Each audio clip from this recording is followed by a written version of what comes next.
বাংলাদেশের জন্য অফিসিয়ালি ভাবে তৈরি করা হয়েছে Redmi Note 11। এখন কথা হতে পারে এই ফোনটা আবার কি করে বাংলাদেশের জন্য তৈরি করা হয়েছে। হ্যাঁ, এই ফোনটার 128GB ভেরিয়েন্টটি শুধুমাত্র বাংলাদেশের জন্য অফিসিয়ালি ভাবে তৈরি করা হয়েছে, যেটা বাইরে কোনো কান্ট্রিতে এখন পর্যন্ত লঞ্চ করা হয়নি। আজকের ভিডিওতে আমরা Redmi Note 11 এর স্পেসিফিকেশন সম্পর্কে কথা বলবো এবং এরই সাথে এটাও বলে দিব এই ফোনটা আপনার জন্য কেমন হবে। এবং ভিডিওটা ভালো লাগলে অবশ্যই একটা করে লাইক করে দিবেন। আর আপনি যদি এই চ্যানেলে ফার্স্ট টাইম হয়ে থাকেন তাহলে এখন এই চ্যানেলটা সাবস্ক্রাইব করে আমাদের সাথেই থাকুন।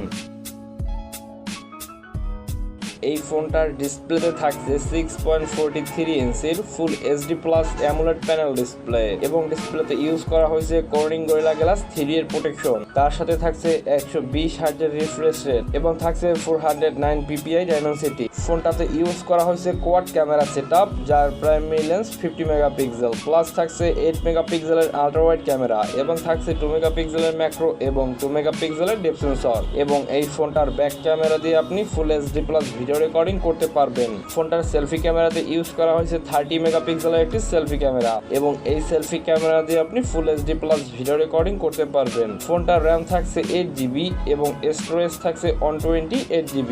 এই স্টোরেজ টাইপ UFS 2.1 এবং এই ফোনটাতেও আপনি extra micro SD card use করতে পারবেন।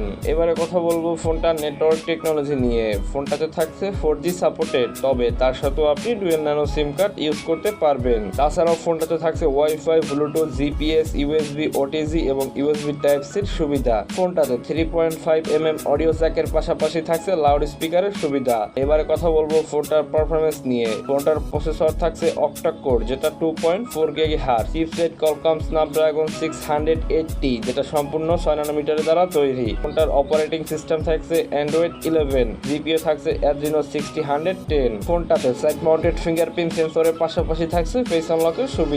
এবারে কথা বলবো ফোনটার ব্যাটারি ক্যাপাসিটি নিয়ে। ফোনটাতে থাকছে 5000 mAh এর একটি ব্যাটারি এবং এর সাথে ইউজ করা হয়েছে 33 ওয়াটের একটি ফাস্ট চার্জার। কোম্পানির মতে এই চার্জার দিয়ে ফোনটাকে ফুল চার্জ করার জন্য সর্বোচ্চ 60 মিনিট সময় লাগবে।